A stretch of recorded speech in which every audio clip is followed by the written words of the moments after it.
നിങ്ങളൊരു വീട് പണിയാൻ പോവുകയാണോ?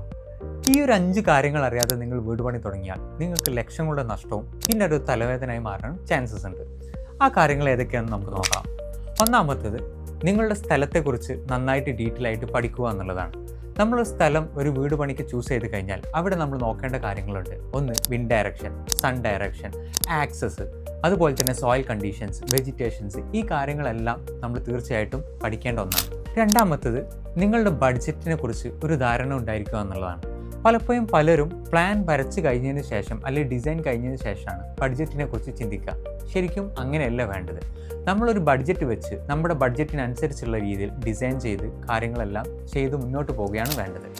മൂന്നാമത്തെ കാര്യം, നല്ലൊരു ആർക്കിടെക്റ്റിനെ തിരഞ്ഞെടുക്കുക എന്നുള്ളതാണ്. ഒരു വീട് എന്നുള്ളത് നമ്മുടെ കാഴ്ചയിലുള്ള ഭംഗി മാത്രമല്ല, ഫങ്ഷണലി അതൊരു ഡിസൈൻഡ് ആയിരിക്കണം എന്നുള്ളത് കൂടിയാണ്.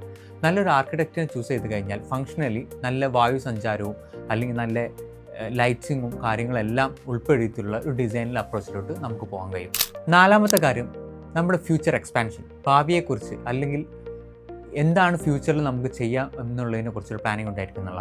നിങ്ങൾ വീട് പണി തുടങ്ങുന്ന സമയത്ത് നിങ്ങളുടെ ഫാമിലി ചിലപ്പോൾ വളരെ ചെറുതായിരിക്കാം, അല്ലെങ്കിൽ നിങ്ങളുടെ ആവശ്യങ്ങൾ വളരെ ചെറുതായിരിക്കാം. ഭാവിയിൽ ഒരു 5 വർഷം അല്ലെങ്കിൽ 10 വർഷം മാറുന്ന സമയത്ത് ഇത് മൊത്തത്തിൽ ചേഞ്ച് ആവാനുള്ള ചാൻസസ് കൂടുതലാണ്.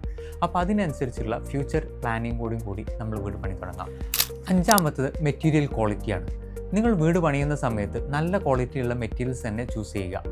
നിങ്ങൾ വാങ്ങുന്ന സമയത്ത് ബഡ്ജറ്റ് നോക്കി അല്ലെങ്കിൽ ബഡ്ജറ്റ് കമ്പാരിസൺ നോക്കി നിലവാരം കുറഞ്ഞ മെറ്റീരിയൽസ് ചൂസ് ചെയ്ത് കഴിഞ്ഞാൽ അത് വീണ്ടും മാറ്റേണ്ടി വരും, അല്ലെങ്കിൽ വീണ്ടും എക്സ്പെൻസ് മുടക്കേണ്ടി വരും. ആ രീതിയിലാവുന്ന സമയത്ത് നമുക്ക് നല്ല രീതിയിലുള്ള നഷ്ടങ്ങൾ വരും. തീർച്ചയായിട്ടും നിങ്ങൾ ഓർക്കേണ്ട ഒരു സാധനം വെച്ചാൽ, ഒരു വീട് എന്ന് പറയുന്നത് വെറും കല്ലുകൾ കൊണ്ടോ അല്ലെങ്കിൽ ഇഷ്ടിക കൊണ്ടോ കെട്ടിപ്പടുക്കുന്ന ഒരു ബിൽഡിങ്ങുകളല്ല.